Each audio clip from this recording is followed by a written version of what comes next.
전도서 2장 12절부터 17절까지 말씀입니다. 말씀을 봉독해 드리겠습니다. 내가 돌이켜 지혜와 망령됨과 어리석음을 보았나니 왕 뒤에 오는 자는 무슨 일을 행할까? 이미 행한 지 오래전의 일일 뿐이리라. 내가 보니 지혜가 우매보다 뛰어남이 빛이 어둠보다 뛰어남 같도다. 지혜자는 그의 눈이 그의 머릿속에 있고 우매자는 어둠 속에 다니지만 그들 모두가 당하는 일이 모두 같으리라는 것을 나도 깨달아 알았도다. 내가 내 마음속으로 이르기를 우매자가 당한 것을 나도 당하리니 내게 지혜가 있었다 한들 내게 무슨 유익이 있으리요 하였도다.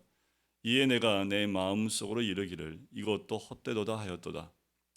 지혜자도 우매자와 함께 영원하도록 기억함을 얻지 못하나니 후일에는 모두 다 잊어버린 지 오래일 것임이라.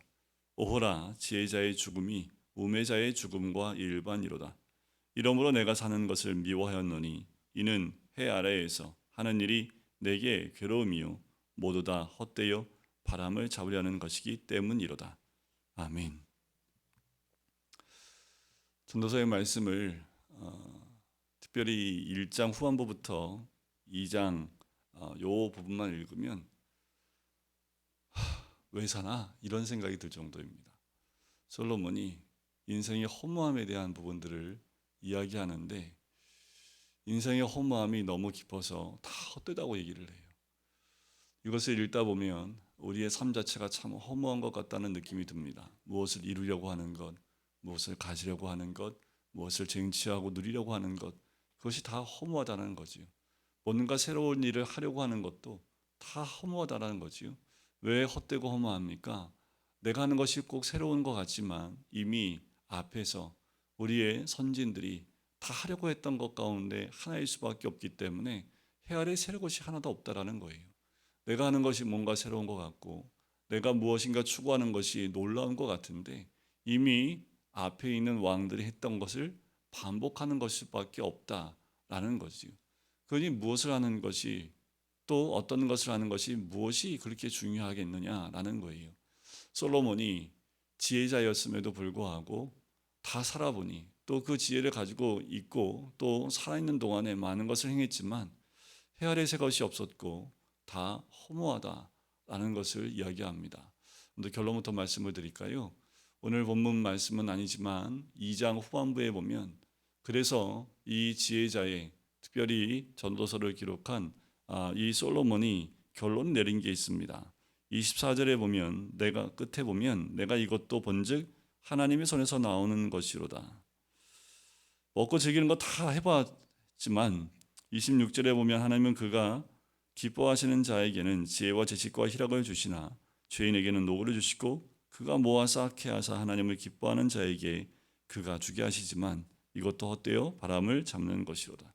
그러니까 모든 기쁨과 희락 내가 그것을 얻으려 아무리 노력을 하지만 다 헛것이지요. 하나님이 주시지 않으면 하나님 안에서 누리지 않으면 아무 소용이 없다라는 겁니다. 그런데 우리 인생들은 하나님과 상관없이 자기의 지혜대로 이 땅 가운데서 무엇인가 얻고 또 무엇인가 누리고 즐거움과 기쁨 가운데 있으려고 애를 쓰고 있지만 하나님을 떠난 인생들은 다 똑같다라는 겁니다. 힘이 있거나 없거나 또 지혜가 있거나 없거나 가진 것 많거나 적거나 하나님을 떠난 모든 사람에게는 다 기다리고 있는 것이 헛된 것밖에 없다라는 거예요. 아무리 이 땅 아래에서 무엇인가 하려 하지만 그 무엇이 무슨 소용이 있느냐라는 거지요. 오직 주님 안에 있을 때 하나님 손에 붙잡힌 바 되었을 때 세상의 조건이 아닌 주님 손에 있는 것 자체가 기쁨이고 희락이며 또 감사이다라는 거지요. 우리가 하나님 손에서 떠나지 않기를 원하는 것, 그것이 이 지혜자의 마지막 고백이기도 합니다. 하나님 품에 있는 것, 하나님의 뜻 안에 있는 것, 그것이 진짜 기쁨이고 즐거움이라는 거지요. 그런데 우리가 애쓰는 것을 보면 하나님과 별개로 애를 쓰고 있는 모습이 우리의 모습은 아닌가라는 생각이 듭니다. 오늘 본문에 돌아오면 지혜와 망령됨과 어리석음을 다 보았다라고 얘기해요. 자, 돌이켜보니까 내가 지혜도 보았고 망령됨도 보았고 어리석음도 다 보았다라는 거지요. 그러면서 왕 뒤에 오는 자는 무슨 일을 행할까? 이미 행한 지 오래전의 일일 뿐이리라. 그러니까 왕이 행하는 일들이 지혜로운 일일 수도 있고 망령된 일일 수도 있고 어리석은 일일 수도 있습니다.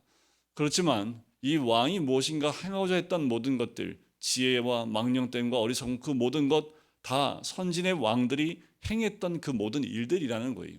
뭐 새로운 것 없다라는 거지요. 그러니 우리가 무엇인가 행하려 하는 것, 이미 다 했던 것, 자기가 왕임에도 불구하고 이미 자기가 하려고 했던 모든 것들은 선진 왕들이 하려고 했던 것들 가운데 일반이라는 거지요.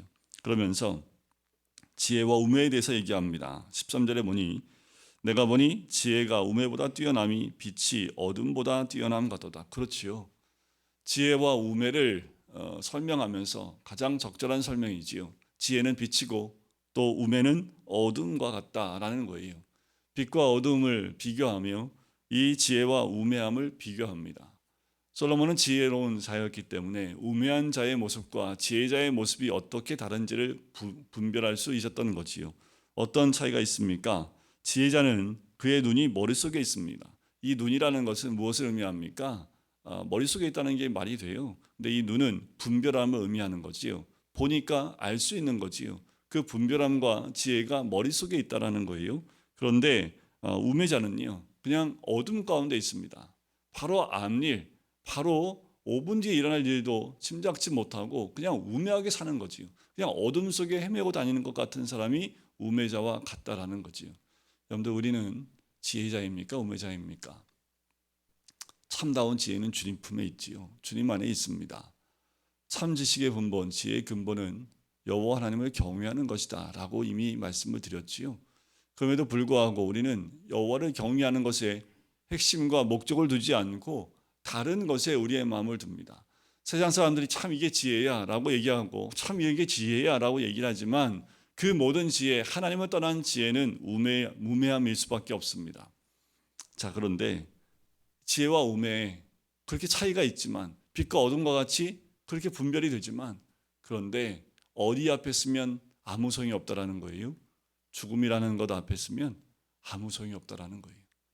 지혜자나 우매자나 죽음에 맞닥뜨리면 다 똑같다라는 거지. 다를 게 뭐가 있냐라는 거예요. 지혜자도 죽음 앞에 서면 똑같고 우매자도 그 죽음 앞에 있는 것 다 똑같다라는 거예요. 그러니 마음속에 이르기를 이것도 헛되다라고 얘기하는 거지요. 지혜자도 우매자도 함께 영원하도록 기억을 얻지 못한다라는 거지요. 시간이 지나면 다 잊혀질 것인데 왜 이 땅에 살면서 그렇게 지혜로운 자처럼 또 우매함 같이 그렇게 살아가냐는 거지요. 오호라 지혜자의 죽음이 우매자의 죽음과 일반이로다 라는 거지요. 여러분, 이 땅에서 아무리 힘과 지혜와 많은 것을 소유하고 누린다 할지라도 죽음이라는 것 앞에 가면 다 사람은 똑같습니다. 이 땅에서 사는 것 가운데 위아래와 또 차별과 여러 가지 이유가 있을지 모르지만 죽음 앞에서는 다 평등합니다. 다르지 않다라는 거예요. 그래서 참 지혜자는 그의 마음이 장래식에 있는 거지요. 늘 죽음을 묵상하고 내일 죽음을 맞이하는 것처럼 오늘을 최선을 다해서 사는 것이 진짜 지혜자의 모습과 같다라는 겁니다. 하지만 인간은 천년을 사는 것처럼 살려고 노력을 한다라는 거지요. 하지만 우리가 늘 기억해야 될 것은 죽음 앞에 평등하게 이 땅에서의 모든 삶 가운데 우리는 어떠한 삶을 살아야 될지 깊이 생각해보고 묵상해 볼 필요가 있다라는 거예요. 그러니 이 저자가 내가 사는 것을 미워하였다라고 얘기해요. 해 아래 사는 일이 내게 괴로움이요 모두 다 헛되어 바람을 잡으려는 것이기 때문이로다 하면서 그 18절 뒤에 나오는 모든 내용들도 죽음으로 인한 해 아래에서의 수고가 다 허무하고 헛되다라는 것을 다시 한번 이야기합니다. 여러분, 우리의 인생은 다 똑같습니다. 단지 좀 더 살고 덜 사는 것 외에는 뭔 차이가 있습니까? 이 땅 가운데 등 따뜻하게 사는 것, 그렇지 못한 것, 가끔 말씀을 드리지만 몇 천만 원짜리 침대에서 자는 것보다 그냥 바닥에서 마음 편안하게 자는 게 최고라는 거지요. 1,000만 원짜리 돌침대에서 자는데 마음이 불편하면 그게 무슨 소용이 있겠습니까? 그런데 맨바닥에 잔다 할지라도 마음의 편함으로 맨바닥에 잔다면 1,000만 원짜리 돌침대보다 더 낫겠지요. 그런데 이 땅에 서 있는 것들은요 다 똑같아요. 그런데 참다운 기쁨과 즐거움과 평안은 어디 안에 있다고요? 하나님 안에 있습니다. 우리가 이것을 잊지 말아야겠지요. 늘 주님 안에 있으므로 주님 안에서 기쁨을, 또 즐거움과 기쁨을 주님 안에서 누릴 때 그것이 참 우리에게 기쁨이 되고 또 즐거움이 되는 줄 믿습니다. 나를 위해 사는 삶이 아니라 주를 위해 사는 삶이 되는 것, 그것이 우리의 삶의 본분이기도 하지요. 우리의 삶의 본분을 잊어버리면 어떻게 되나요? 결국은 다 허무함을 고백할 수밖에 없어요. 다 죽음 앞에 있으면 내가 가진 것, 내가 누렸던 것 아무 소용도 없지요. 남는 거 뭐밖에 없어요? 믿음밖에 없습니다. 남는 거 뭐밖에 없어요? 예수 그리스도밖에 없어요. 그러니 이 땅에 남은 자손들에게 무엇을 얘기해 주고 갑니까? 믿음밖에 없다라는 거지. 많이 남겨주면 싸울 뿐입니다. 믿음을 남겨주면 그 자녀들에게는 영원한 복을 누릴 수 있는 길을 안내해 주는 거지요. 참 지혜는 여기에 있습니다.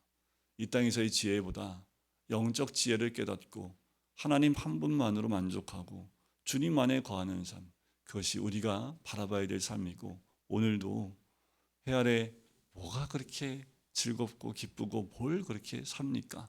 오늘도 다른 것보다 주님을 기쁘시게 하는 삶, 주님이 원하시는 삶, 또 주님이 기뻐하시는 삶을 선택해 가는 것이 바로 우리 그리스도인의 삶이요 선택해야 될 줄 믿습니다.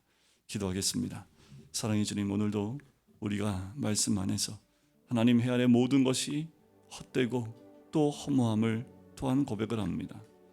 그렇지만 연약한 우리들 깨닫지 못하고 아버지 앞에 나가지 못하는 모습이 우리의 죄된 모습은 아닙니까?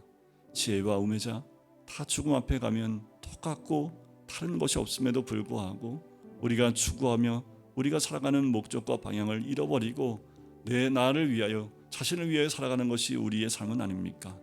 하나님, 이 땅 가운데 방향을 상실하지 않고 주를 위한, 또 주를 향한 삶을 잃어버리지 아니하며 주님 안에서 만족함과 평강을 누릴 수 있는 우리 모두가 될 수 있도록 축복하여 주시옵소서. 감사드리며 예수 그리스도의 이름으로 기도드립니다. 아멘.